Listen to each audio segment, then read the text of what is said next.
Okay, good morning. This first session, we're going to talk about something that I just want you to see. I think will set the stage for what we're going to talk about, which is general concepts, theories about, and awareness of the use of social media.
It's not a fad, is the point. I hear that a lot when I have people ask me to talk about awareness is, I can remember a few years ago, I don't want to do the Twitter. It'll be gone when, it's a new dance, the Twitter. Yeah, we'll all do the Twitter. And I guess the point of this is, and I have to tell you, it surprises me that I still to this day and age, like I came and did an awareness sort of discussion with the Northeast Compact, that I'm still having the discussion about awareness and why we should use this. I would have thought 2 years ago we'd be done with that. I've been using this steadily on fire since 2011. I don't know why we're still having the discussion, but we're going to have it today because I want you to have, I suppose, ammunition, for lack of a better term, or something to take back for those people who say, why should we bother to train you or let you engage or support your efforts with equipment and things like that to do this? And to give you some sort of argument, those things that you just saw are part of that argument. And now I remember where I saw and heard that comment about it's no longer us providing a news stream out. The news comes to you. We are now, even you personally, you build, I'd rather have you email me than call me. I mean, who's made that switch to you better email because then I have a record of it? Or I'd rather have, just tweet me because or text me because I get text messages quicker than I get emails. Even for our generation, and I lump us all in the general not 20, well, I could be wrong, some of you are 20, but generation, older generation is even making that switch. Kids are making it faster, but the older generation is even making that switch to say, they're customizing the way the information comes to me. That's why those opt-in things are very important. If I can click and tell you how I want you to send me the information, I have customized the stream. What I want, how I want it, where I want it, and when I want it. And you have to keep that in mind with the reason why we're doing this. You can choose not to engage. If you'll throw up that first, you can choose not to. But the question is, will that mean that you and your agency are not involved? The answer is no. This is a page, I brought this up to the Northeast Compact people. It's called Ballotpedia. It's like Wikipedia, except it's about political issues. And there's a whole page here, and if you scroll down, there's a bunch of stuff all about, well, nobody from the Northeast Compact wrote this. Well, actually we did. Did you? They copied and pasted what we have on our site. Okay, and I asked before if anyone had it, and nobody stood up and said they had, but you see pages like this on forests all the time, and the forest didn't put it there. No one knows how it got there. It's because these are crowdsourced. People who've been there may write something, people who feel like writing it. It's written by whoever wants to write it. Anyone can write it. Right or wrong, there's no control over the information. So even though you choose not to play, you may be there anyway.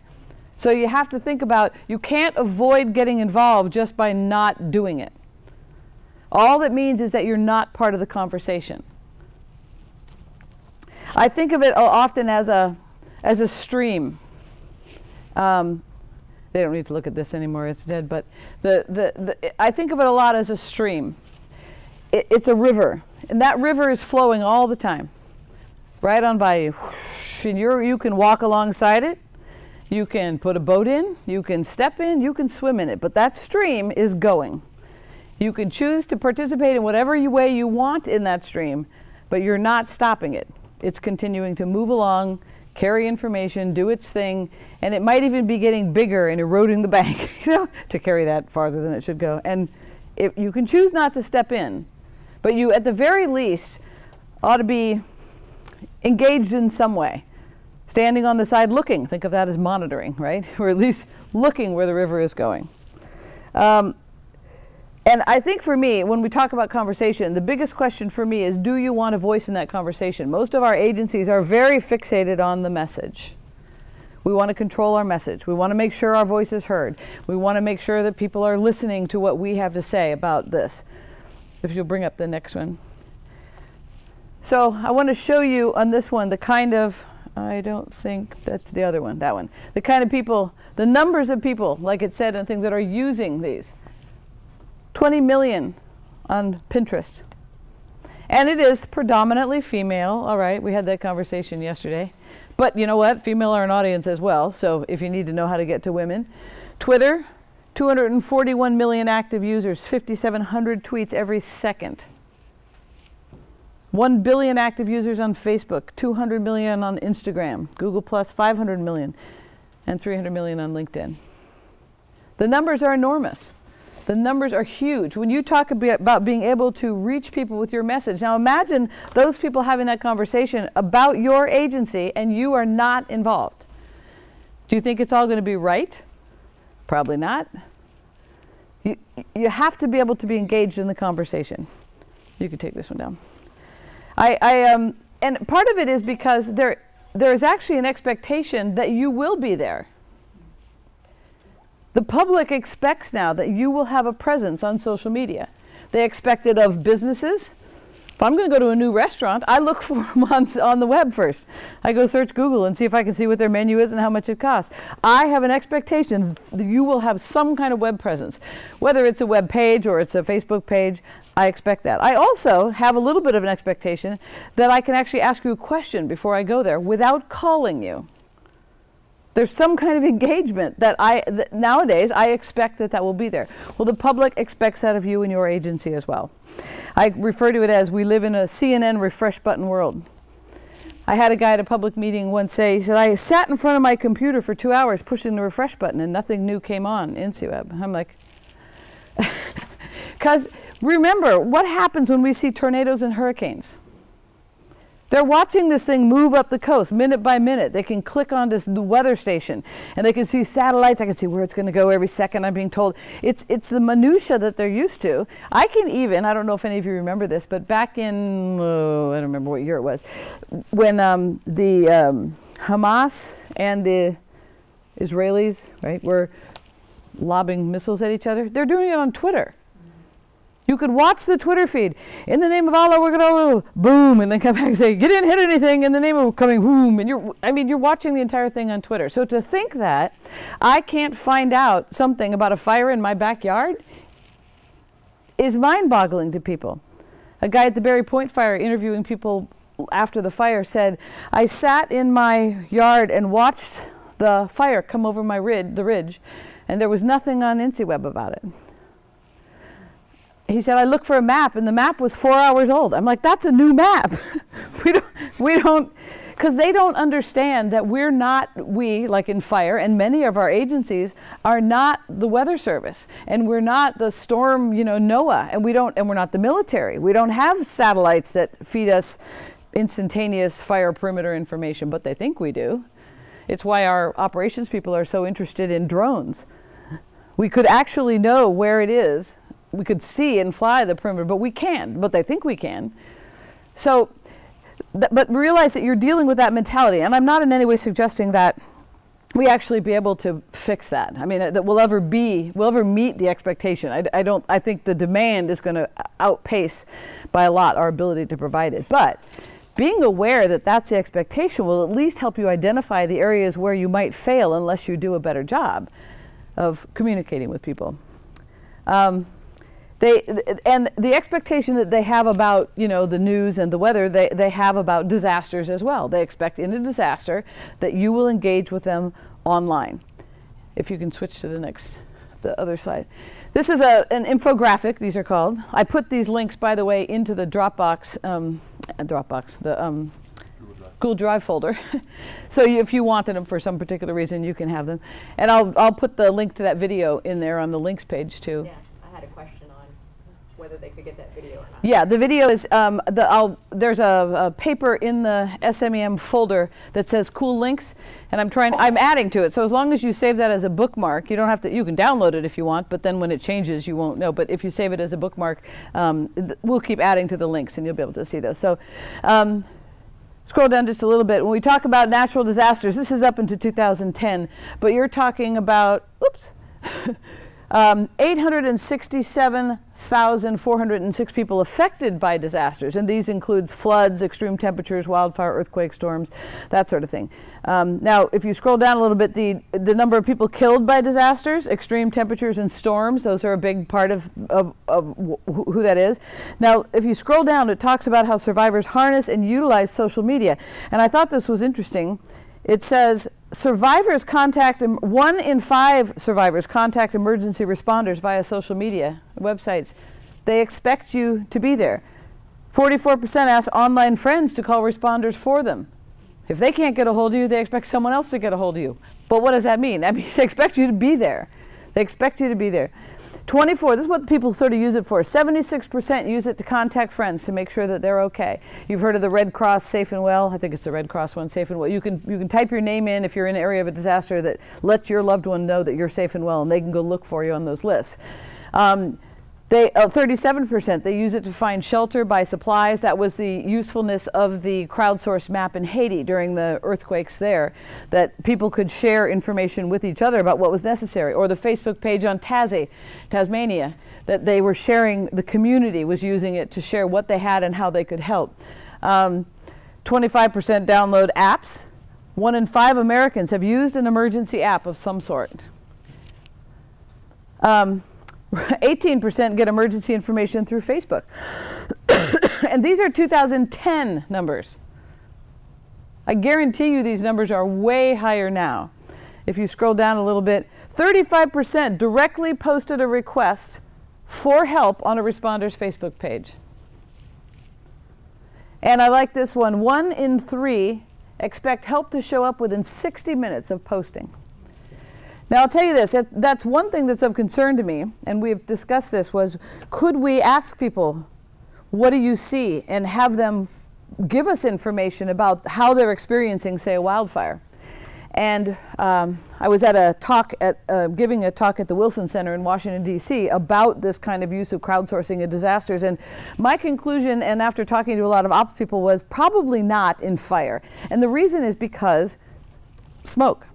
Everybody, I would tell you that 95% of the people who think they're in danger are not, because smoke drifts and the smoke is near them, or ash is dropping. It's not hot ash, but it's ash. So people think they're in more danger than they are. And frankly, if they are in as much danger as they think they are, they probably shouldn't be using social media. They should not be there, right? So that, and the concern was, as a wildland fire agency, as opposed to a structure fire department, we are not responders.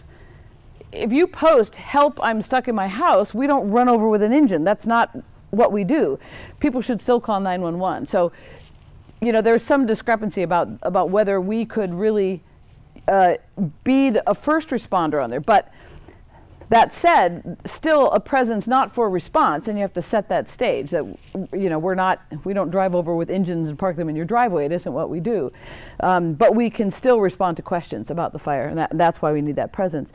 Tornado season, there was a point I was going to, there were some examples here of 123,000 members within days of a tornado mobilized to search for survivors using social media. You put the call out. It's a great way to mobilize volunteers. An employee of a hospital in Joplin used Facebook to locate 1,100 missing hospital workers. Powerful, powerful tools for help in disaster. March 11th, 2011, Facebook recorded 4.5 million status updates around the world about the tsunami in Japan. I thought the bottom one was interesting. A hospital staffer, if you look at the tsunami, the little towers up right there, one hospital in Japan was 27 miles, if you go to the right, from the hospital, from the Fukushima nuclear plant. See between these two here? One hospital, 27 miles from the nuclear plant, desperately needed to move 80 patients. So the staffer went on Twitter, messaged the U.S. Ambassador John Roos, who was able to alert the embassy, coordinate with Japan's ground defense forces, who evacuated the patients. All via Twitter, because the phone lines were down, you know, the certain services were down that they couldn't use. And that's how they got a hold of them. And the Haiti earthquake, you know, they raised $3 million in the first, 2 days. Survivors took to social media to alert aid agencies of their needs, and countless lives were saved because people responded to social media requests. There was one number on here I was trying to find. Phone lines may be, this is from FEMA, tweeted to its followers, phone lines may be congested before, during, and after Sandy. Let loved ones know you're okay by sending a text or updating your social networks. FEMA is very much ahead of the game in utilizing social media as a way to communicate with people during disasters. Anyway, I just wanted to share that with you because I want you to know that the expectation is there. You cannot be there, but what will happen is you will likely fail. People will say, nobody told us anything. Even if you're using the traditional methods of communicating. We sent out a press release, we did a radio interview, we did stuff on TV. But the expectation is that they will have the interactive, the ability to talk to you and ask you questions. If I were to wrap it up, I'd say, in my opinion, in this day and age, if you're managing public communications in a crisis and you're not available to people on social media, you'll fail.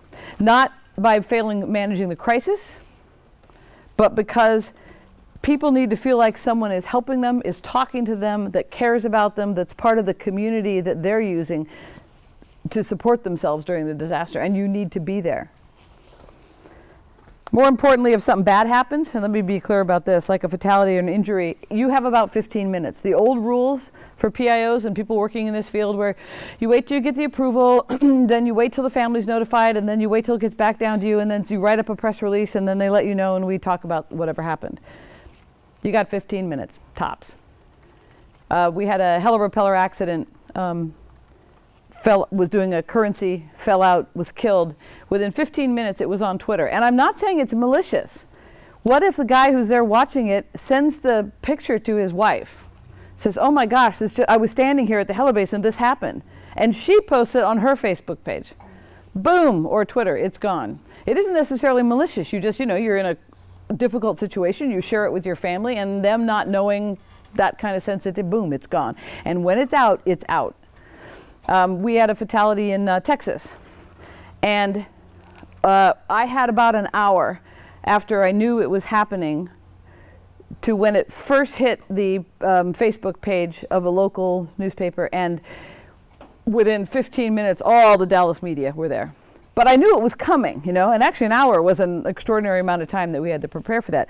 But the reason I say that is if you're not already engaged in social media, if you're not already on, watching, and monitoring, trying to get on then and deal with it, you are going to be way behind the curve. You have to already be there and be watching and be aware in order to stay ahead of that curve. You had a question, Tom? Yeah, if you have an incident and you have that kind of communication going on where firefighters or folks on the line are sending pictures, information to family, and it gets out ahead of you as a PIO, have you found a way to manage that, or is there some sort of approach that you've taken to deal with that? Yes. First of all, yes and no. There really isn't a way to get ahead of that. We don't have, at least, we have freedom of speech issues. You can't tell people that you can't do X. Although I will say there are some states who have passed state laws on state incidents that if you are on an incident and we see anything about a tweet, a Facebook, et cetera, you'll get fired. But I've talked to attorneys with the federal government who have said our freedom of speech issues trump those kinds of things. And we'll talk about that a little later about deleting and dealing with that kind of thing. But my way of dealing with it is I know it's going to happen. And I know it's going to get ahead of me unless I'm ready to deal with it. So I make sure that I'm engaged and I start making the statements. Most people like to wait till we have an official statement. I have something to say within 15 minutes of that thing hitting social media because I need people to come back and hear the official story right away. And if I don't say something, the rumors are just going to spiral. So staying ahead of it is the key, and that means you got to know the minute it hits, and the only way you're going to know the minute it hits is if you're engaged and you have a way to respond. I mean, you have a way to say, if you'd hold on, or that's not the real story, or give me 10 minutes. But if you're not in the stream talking, if you're not in the conversation, you will have no part of it, and it will get right past you. I guess here's a couple of cautions while I wrap this up. Think about it's a two-way conversation, and there's power in that. If you build it, they will come. So be ready. Don't build it unless you plan to be there. Don't plan unless you plan to staff it and have an ear and listen and watch. Don't go there. Plan for how you're going to succeed and plan for how you're going to fail. What does success look like? Everyone's happy? That might not be a reasonable level for success with the kind of things we do. What does success look like, and what does failure look like? If you can define those things, you'll know better how this is working for you. You have to set some sideboards. You can ask yourself and prepare for things like how quickly are you going to respond? Make it part of your strategy. Does every single post need approval? These are things you need to work out with your operations people or your higher ups. That says, if I'm just saying, hey, thanks for writing, what? Because I posted that, I need approval for. You got to work out the trust level because there is some trust. But again, as I keep telling them, I am just as accountable for what I put in a press release as what I say on Twitter. It's odd to me that no one stands next to me when I'm doing a television interview and tells me and approves everything I say, but as soon as I put it on a tweet, it has to be approved. You need to work that out. And that's something that's not the same for anyone. It depends on who your boss is, it depends on your relationship, how long you've been there, their trust level in you, so you have to work that out. You have to think about, what if someone hijacks your hashtag? What if someone won't stop posting on your Facebook page, just fills it up with garbage? How are you going to retract a misstatement? Because when it goes bad big, right? It's not like I can just pull the press release. When it goes bad, it goes bad. And I think that's what a lot of people are concerned about. So if you don't build anything, even if you don't build anything, at least learn how to monitor. And we'll talk about that a little bit more today, because at least have your foot in the stream, so to speak, and be listening, even if you don't build. So any questions? There's no practice after this. It's just a conversation. If you have any more questions about that before we move on. Yes. Oh, hang on. Let Tom run over there.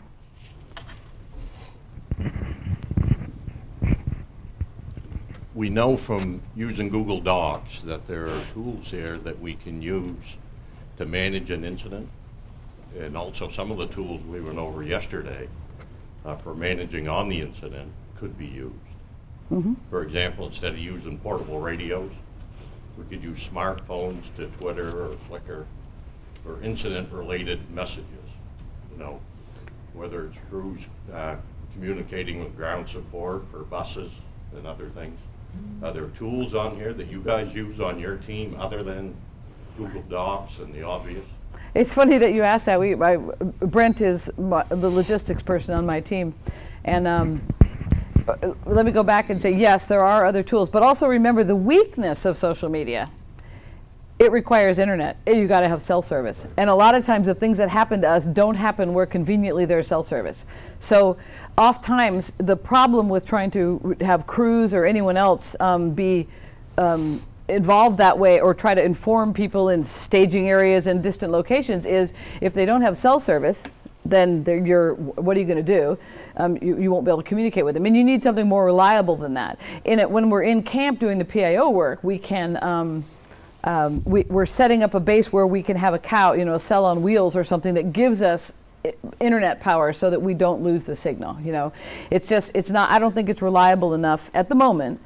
I'm thinking pretty soon we'll be able to portably sling cell service and internet service to a lot of places, but it isn't there yet. So for that kind of thing, it's not. I don't know if you want to come. Do you want to talk about why don't you give the microphone to Brent and let him talk about the voice over IP radio? You could come up here and do it.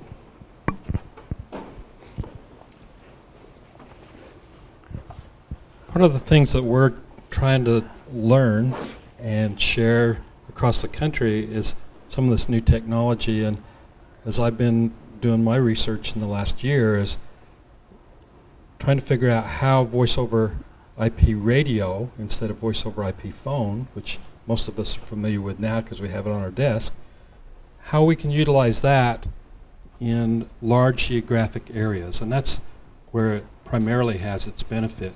If you're trying to cover half of the state, for example, or a very large complex fire, if you can plug that radio stream into a computer and then put it over the internet, everybody can tune into that if you give them the right information on how to get that.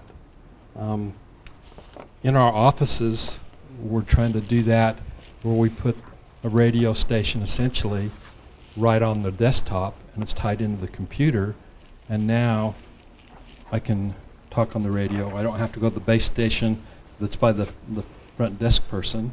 I can do it right from my desktop into my computer and connect with the field. So all these are emerging ways to do it. We're looking at tying that into our satellite systems and being able to do that remotely wherever we're at. So that's part of the stuff that we're trying to figure out this year. Oh, I don't need that microphone. Okay, so we'll take a break just a sec while Brent gets back to his seat. Can you stop the, And I'll add to that, for our training coming up, stop the tomorrow stream we'll for have just an a minute? entire segment on